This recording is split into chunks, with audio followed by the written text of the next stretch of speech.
Evening. So, our topic for tonight is very exciting. I ask that everybody will listen with an open heart because it is something new.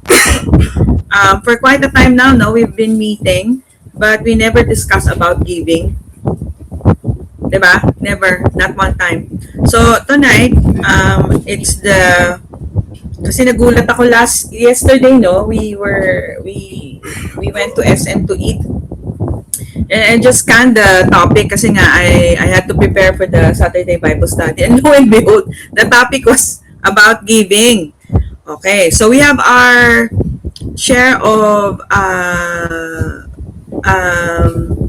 mindsets regarding giving from long before and even up until now. But tonight, I pray that you listen to what the Holy Spirit is going to tell you and to tell me, all of us, about giving. So, before we start, we pray. Father God, we thank you that you love us so much, that you are the ultimate giver. You have given us everything. In fact, we have everything because you have given Jesus to us. Thank you, Lord, that we don't have to beg for anything because you have given the best. And when we have Jesus, we have everything. We thank you, Lord, that this powerful truth, Lord, will just be embedded in our hearts, Lord. And so, Lord, the only thing that is left to do is for eyes to be open, and Lord, we receive what you have already given to us in Jesus' name. Amen. So, the topic, once you get hold of this, I think you're gonna live differently. Okay? So the topic is in the book Stop Jesus Never Said. So for long before, we've been believing na give and God will erase your credit card debt. So parang give and God will bless you more. Di ba? Palagi natin sasabihan, magbigay ka ng magbigay. Nothing wrong with giving, right? Especially to your friends, especially to your family members, nothing wrong. No, even the church.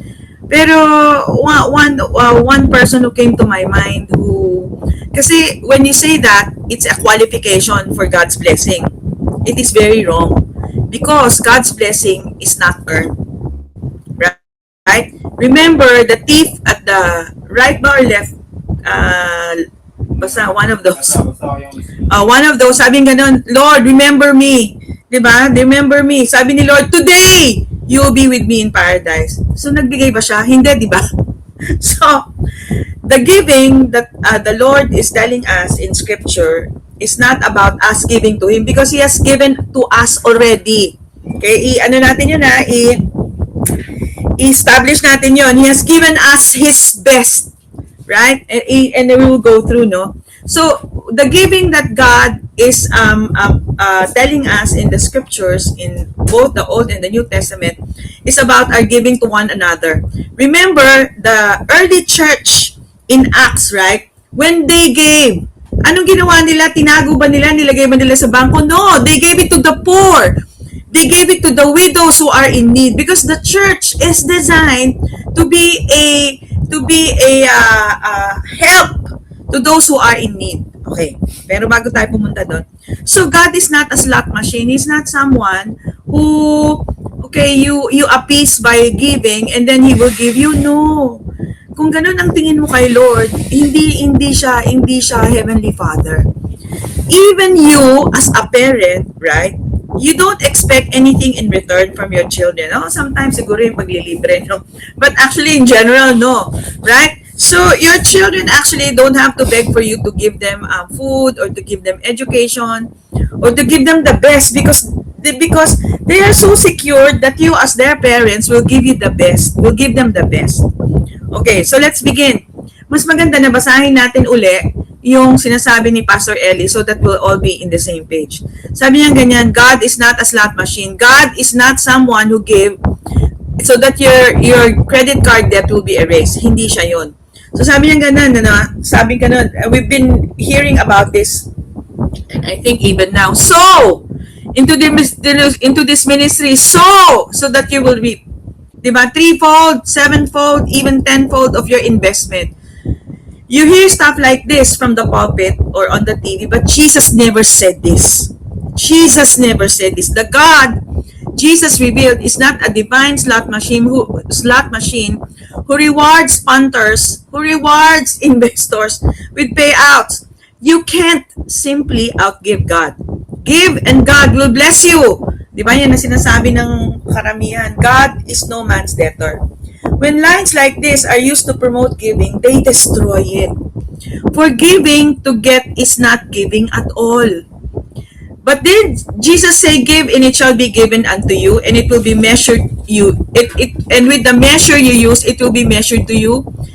Actually, Jesus was talking about our giving to each other. It is not bad to give. It is actually a very good way to live. Jesus was talking about our giving to each other. When we are generous with each other, others will be generous with us, right? But if we are stingy, they won't be. It's the golden rule, and it's a good way to live. But it is not our standard with our relationship to God when it comes to giving. God lives by a higher standard. He gives to us before we have given Him a thing. And He gives with no expectation of reward. So, tayo, no, it is very good, right, to expect from the Lord. Kasi anak niya tayo. But God is not expecting from you at all.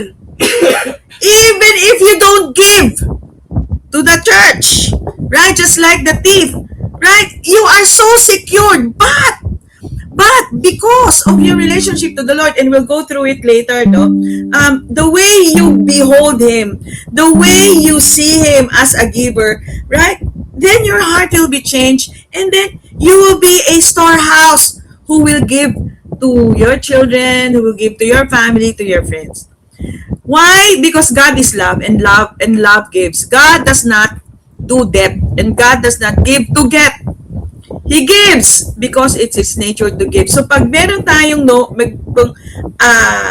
unfortunately, this has been taught throughout the entire history of church. Hindi lang sa born again, maski sa Catholic, sa lahat ng religion actually. Jesus said, "Love your enemies, do good, and lend to them without expecting to get anything back. Then you will be children of the Most High." When we give with no expectation of return, we're acting just like our Father. Right? The children of a very generous Father don't need to be prodded or manipulated into giving. They give because it's in their nature. They give because God gave first. Because it is a very good way to live. It is more blessed to give than to receive. Diba? Paano ba yan? O, nilibre mo yung mga parents mo, just like si Gab at saka si Ezra, diba? We are so happy, you know. Busog-lusog. Busog-lusog. You know, the joy of being treated by your children, naiyak ako konti. It's something that we cherish. No, but we don't expect it actually, but it gives you satisfaction. It gives you joy to see that your children are becoming like you. Diba? Becoming like you, who gives and gives and gives. Because you are our children. Okay. You know, there's a tita, paano naman yung tithes? Okay, punta tayo sa and I pray kasi dinaanan natin to dati. Locked, sealed, and kumbaga talagang dinikdik yan, but tonight it will be a revelation. Okay, I'm not saying that you're not giving, I'm not saying, and you will see that actually you will give even more. Okay, so you know, in Deuteronomy 14:24-26, you know how good God is. Yung context ng tithes ay ito. Sabi nga niyan in Deuteronomy 14:24, but if the journey, because nung unang panahon, right, the tithes is being brought to the storehouse. Ang tithes noon ay tithes of your harvest, tithes of your yung mga meat, di ba? Yun yung tithes. Hindi siya pera. Okay? Sabi niya, if the journey is too long for you so that you are not able to carry the tithe kasi masyadong mabigat at masyadong madami at malayo, sabi niya, or if the place where the Lord your God chooses to put His name is too far from you. Okay, one lesson. Diba dapat magsimba sa malapit sa bahay? Ayaw ni Lord na nahihirapan ka. And when the Lord God has blessed you. So, sabi niya ganun, kung malayo, and if the journey is too long for you, the heart of God is this. Sabi niya, then you shall exchange it for money. Take the money in your hand and go to the place which the Lord your God chooses. And you shall spend that money for whatever your heart desires. Huh? Yes, it's scripture. It's scripture for oxen or sheep for wine or similar drink. Remember, ito yung tithes nung unang panahon. Oxen, sheep, wine or similar or drink, no? For whatever your heart desire. In exchange for money, enjoy it. Because actually, the Lord doesn't need it. So kung malayo, exchange for money, enjoy it with your family. Sabi niya, ano yung context? Ano yung context? You shall eat it before the Lord your God. And you shall rejoice. Who shall you bless? Your household. Your household. Hallelujah! May verse pala na ganyan. First time yung narinig yan, ano? So, punta tayo dun sa Malakay. Malakay 3:10-12. Sabi ganon ni Lord, bring all the tithes into the storehouse. So, again, yung tithes dyan, in the context of when this was written, it was oxen, it was sheep, it's the harvest, it's barley, it's wheat. Sabi ni Lord, kung masyadong mabigat, di ba? And it's too long for you, then exchange it for money and enjoy it with your household. Tama? Pero itong Malakay 3:10 so long has been misunderstood, no? Sabi nga niyan, bring all the tithes into the storehouse, that there may be food or meat in my house. And try me now, sabi nga ni Lord, says the Lord of hosts, if I will not open for you the windows of heaven and pour out for you such blessing that there will be not room enough to receive it. There will be not room enough to receive it. Hallelujah. And I will rebuke the devourer for your sake so that he will not destroy the fruit of your ground, nor shall the vine fail to bear fruit for you in the field, says the Lord of hosts. And all the nations, sabi nga nun ni Lord, will call you, past tense, blessed, for you will be a delightful land, says the Lord of hosts. Remember, yung context ng land dyan, di ba? Time and again, we've been studying this, di ba? From the north, to the south, to the east, to the west. What is that? How do you see it?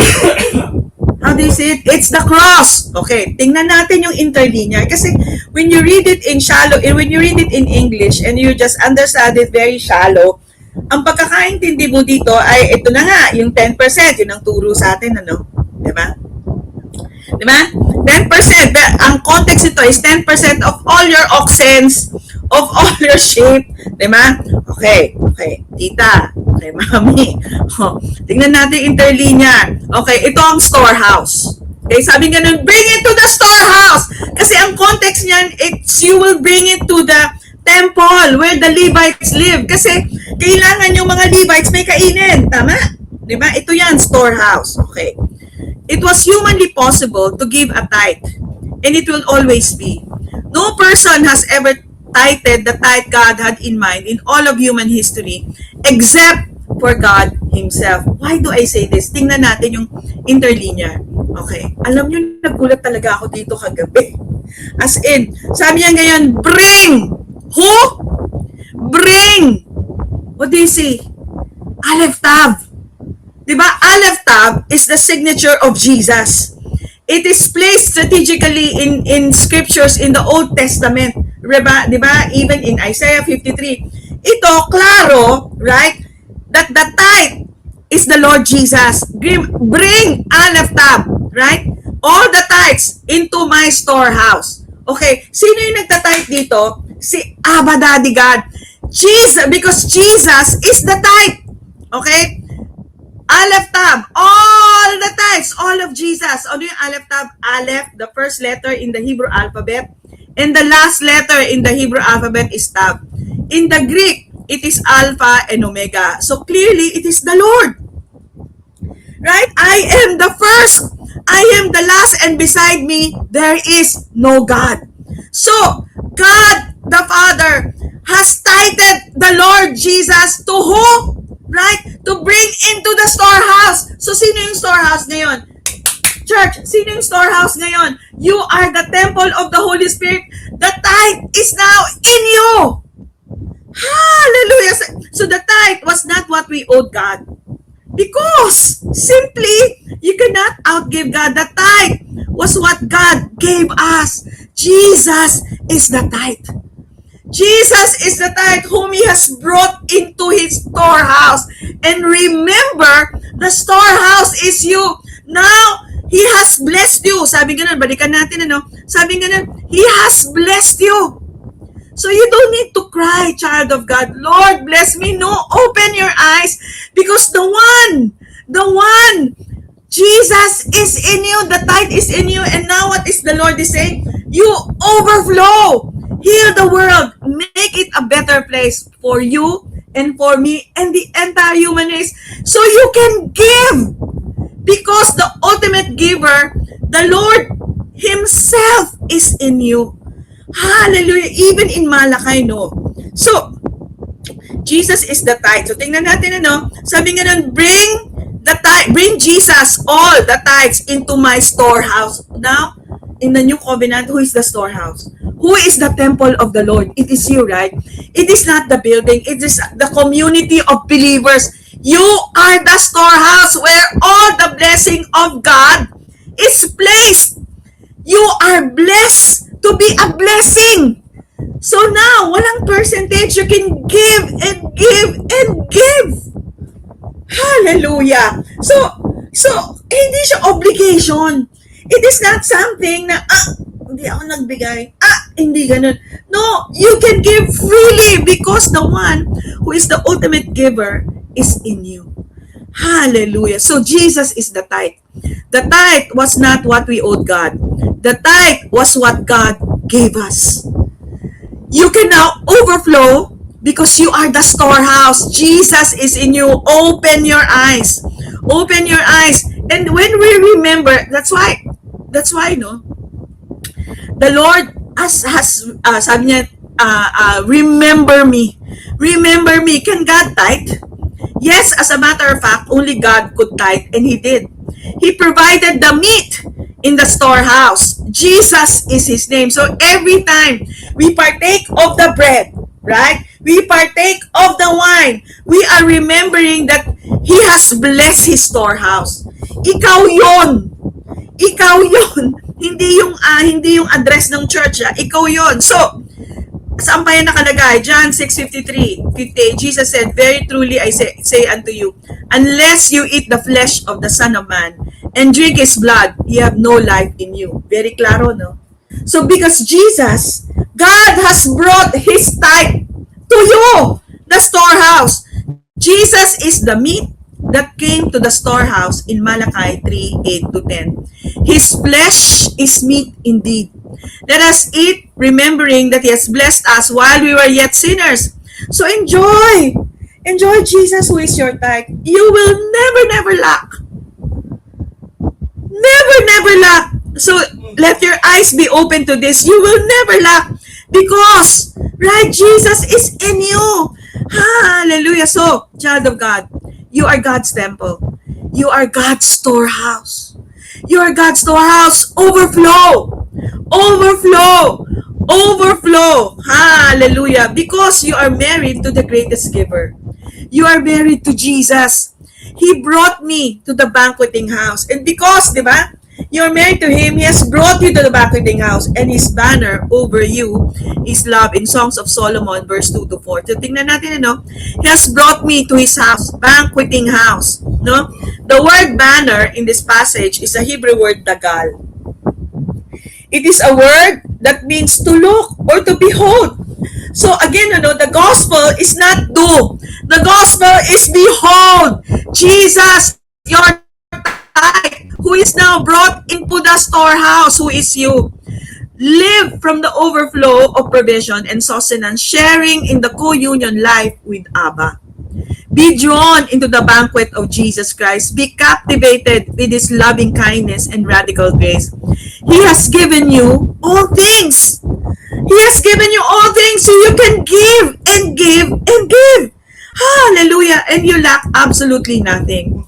So Jesus, no, we behold Him. Pogi ni Lord dito, no? Jesus is your husband. We haven't always known Him as such, but through seasons of encounter, right, during our Bible study, revelation, and teaching, He drew us into what can only be described as marital bliss. To know Him is to behold Him, to stare at His beauty as in a mirror. His eyes reveal He's pleased with you. And with one look at Jesus, all the rejection and abandonment that used to stare back at you fades away. Fades away. The Lord, your husband, the Lord, your type, because you are now His storehouse, is declaring you are healed, you are whole, you are abundant, because that is your identity in Christ. We used to have visitation theology. Di ba yung Lord, come and fill us? No, it's no more. Visitation theology was the common understanding of the Old Covenant people. They used to bring the tithe, di ba, to the storehouse. But it's different now. It's different now. It's habitation. Di ba before, angels stirred the water so they could be healed. Prophets declared whether God might heal them, and hands were laid on them. But our new life in Christ is a habitation mindset, not a visitation way of thinking. He lives in us. It's His life that is ours. The tithe is living in you. For your Maker is your husband. The Lord of hosts is His name. So, prosperity and health are finished works. Finished works, prosperity and health are part of His grace. And the good news of the gospel is that we are to be prosperous and healthy in this life. 3 John 1:2 says, Beloved, I pray that you prosper and be in health as your soul prospers. John says, above all, concerning all, I desire that you prosper and be in health. The word prosper means to succeed. Succeed in what? In your studies, in your work, and the idea of thriving and succeeding in whatever you do. And the word health is to be healthy, in sound working order, and everything working the way it's supposed to. It is to be whole. We were designed to be successful and whole or complete in all that we do. Remember, in Genesis 1:26, the more that you understand Genesis 1:26, the more that you will have this revelation that everything is given to you, including dominion.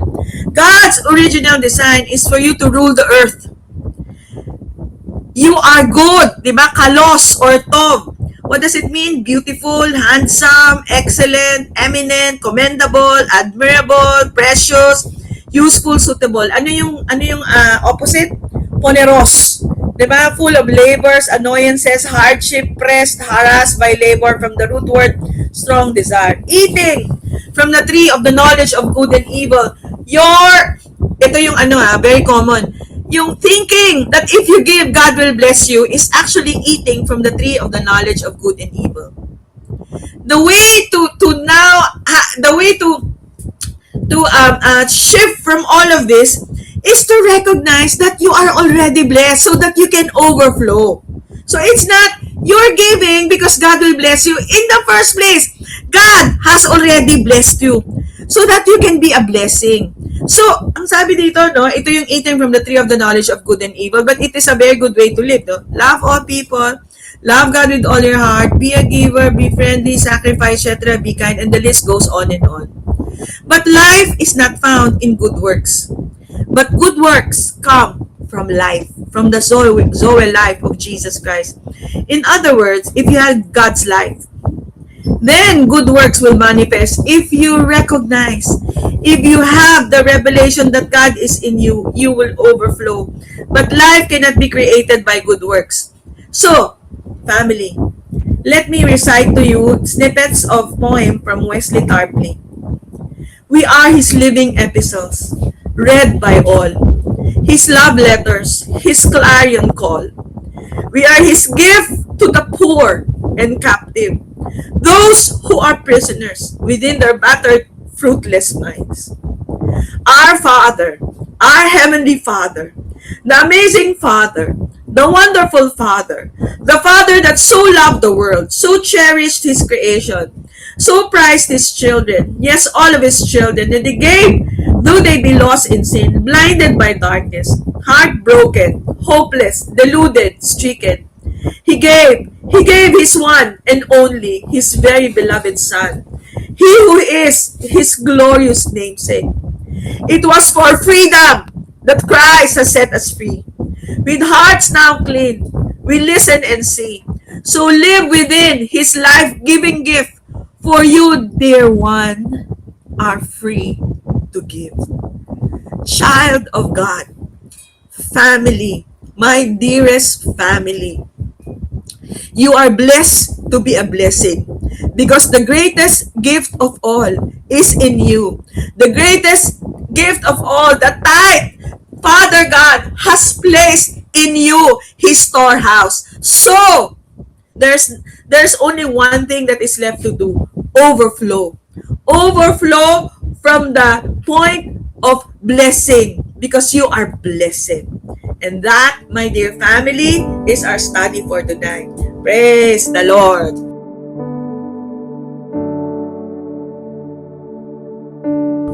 Let's pray. Dear Lord Jesus, thank you very much for dying for us on the cross. Lord, this bread represents your body that was broken and scourged and bruised and beaten for us so that we can have your health and in your wholeness. As we partake of this bread, we declare that we are the healed of the Lord, nothing missing, nothing broken in our bodies, in our relationships, with our family. And as we partake of this bread, we declare that by our stripes we are healed. In Jesus' name we pray. Amen.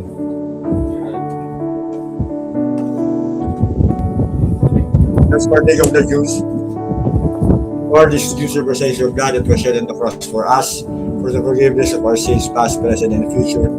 As we partake of this juice, we declare that we are the righteousness of God in Christ, forever forgiven, blessed, favored, and loved by the Father. In Jesus' name we pray. Amen. Amen.